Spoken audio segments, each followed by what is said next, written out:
Hello friends, अस्सलाम वालेकुम and welcome to reality TV. दोस्तों, ये 19 दिसंबर 1981 का दिन था। अमेरिका के एक शहर मॉन्टेरी में एक लड़का गाड़ी चला रहा था। इसका नाम लुइस बोरेन था। लुइस गाड़ी चलाता हुआ एक बीच की तरफ जा रहा था, साउथ मोस्ट बीच। ये एक खूबसूरत जगह थी।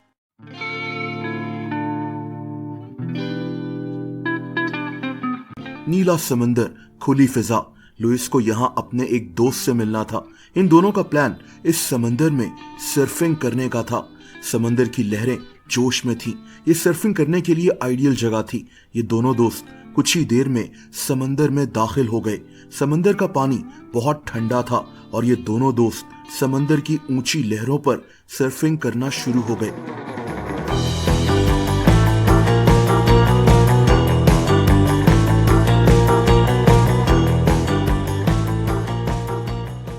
दोस्तों, दोपहर के तकरीबन 2 बजे ये दोनों समंदर से निकल आए। इन्होंने वहां एक कैफे में खाना खाया और अब इन्होंने वापस अपने घर जाना था। लेकिन लुइस वहीं रुक गया। इसका समंदर में जाने का फिर से दिल कर रहा था। इस वक्त ये बीच सुनसान हो गया था और लुइस फिर से समंदर में दाखिल हो गया। लेकिन अब इसके साथ जो होने वाला था वो बहुत दर्दनाक था। दोस्तों, लुइस सर्फिंग करना शुरू हो गया, लेकिन ये यहाँ अकेला नहीं था। कोई इसको देख रहा था, कोई इस पर हमला करने वाला था। समंदर के नीचे समंदर का एक क्रिएचर जो कुछ ही सेकंड्स में इंसान को चीर फाड़ देता है। ये एक शार्क थी, ग्रेट व्हाइट शार्क, समंदर की सबसे खतरनाक क्रिएचर। इस शार्क ने अचानक लुइस पर हमला कर दिया, इसको अपने जॉस में दबोचा और कुछ ही सेकंड्स में लुइस समंदर में गायब हो गया। ये मदद के लिए चीखा होगा, लेकिन वहां कोई नहीं था। कोई होता भी तो शायद इसकी मदद ना कर पाता। दोस्तों, लुइस जब घर नहीं पहुंचा तो इसकी फैमिली ने इसको ढूंढना शुरू कर दिया और अगली सुबह 11 बजे लुइस का पता मिल गया। जिस जगह लुइस गायब हुआ था, इससे तकरीबन 1 किलोमीटर दूर लुइस की लाश समंदर के साथ पड़ी हुई थी। शार्क ने इसकी बॉडी का पिछला हिस्सा चीर दिया था। इसकी बॉडी को एग्जामिन करने के बाद ये पता चल गया था कि इस पर शार्क ने अटैक किया था, ग्रेट व्हाइट शार्क ने। लेकिन दोस्तों, यहाँ एक बात बहुत हैरत अंगेज थी। ग्रेट व्हाइट शार्क्स 20 फीट तक लंबी हो सकती हैं, लेकिन जिस शार्क ने लुइस को मारा था, इसकी बाइट देखकर एक्सपर्ट्स ने अंदाजा लगाया कि ये शार्क 23 फीट तक लंबी हो सकती है। इतनी बड़ी ग्रेट व्हाइट शार्क दुनिया में पहले कभी नहीं देखी गई थी। दोस्तों, ग्रेट व्हाइट शार्क्स के हमले से बच जाना बहुत मुश्किल होता है। इनकी नज़र बहुत तेज होती है, इनकी बाइट बहुत ताकतवर होती है। इनके नुकीले और लंबे दांत कुछ ही सेकंड्स में इंसान को चीर फाड़ देते हैं। लेकिन ये अपने शिकार को चबाती नहीं है, बल्कि उसके टुकड़े कर कर उन टुकड़ों को सोलो कर लेती हैं। लेकिन सवाल ये है कि ग्रेट व्हाइट शार्क इंसानों पर हमला क्यों करती हैं? दोस्तों, एक्सपर्ट्स मानते हैं कि ये शार्क्स बहुत क्यूरियस होती हैं, यानी इन्हें समंदर में जब कोई चीज नजर आती है तो ये चाहती हैं कि उस चीज को देखा जाए कि ये क्या चीज है, चाहे वो कोई इंसान हो या फिर कोई बोट हो।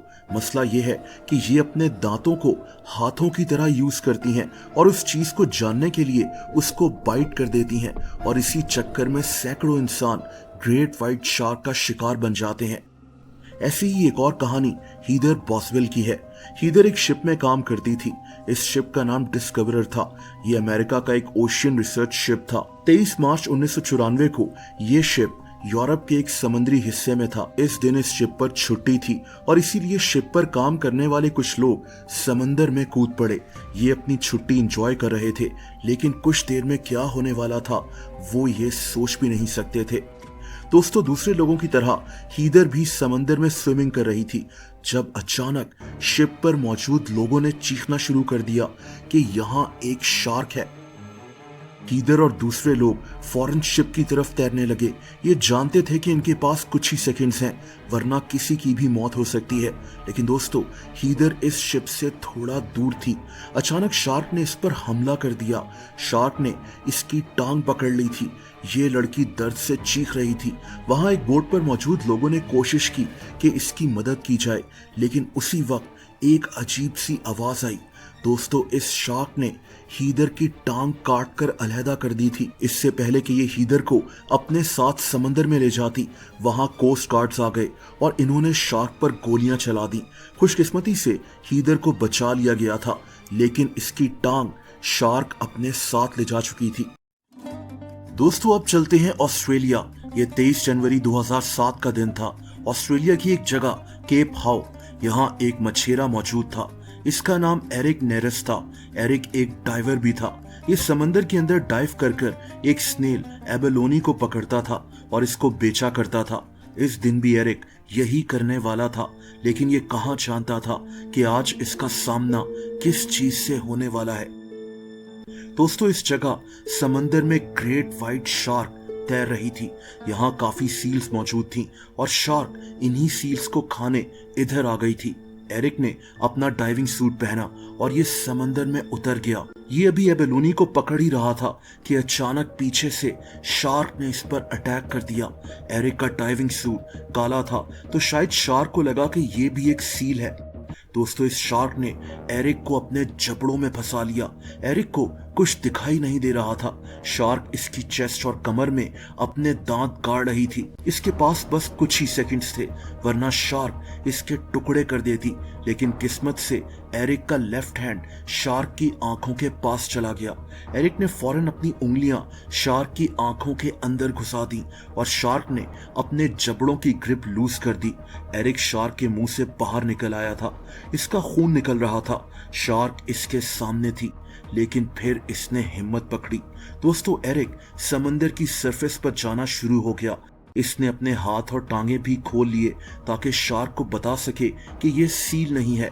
शार्क इसके इर्द गिर्द घूमी और खुशकिस्मती से वहां से चली गई। एरिक बच गया था, लेकिन यह वाकया सारी जिंदगी इसको हॉन्ट करता है। दोस्तों आप ये वीडियो देखें। एक आदमी जो एक डूबती हुई बोट को पकड़े हुए है। एक दूसरी बोट पर मौजूद लोगों ने इसकी तरफ ये ट्यूब भी फेंकी, लेकिन ये आदमी इस तरफ आ ही नहीं रहा था। लोग चीख रहे थे कि तुम यहाँ क्यों नहीं आ रहे, और फिर ये आदमी चीख कर बोला क्योंकि यहाँ एक शार्क है। शार्क का नाम सुनते ही इस बोट पर भी लोग चीखने लगे।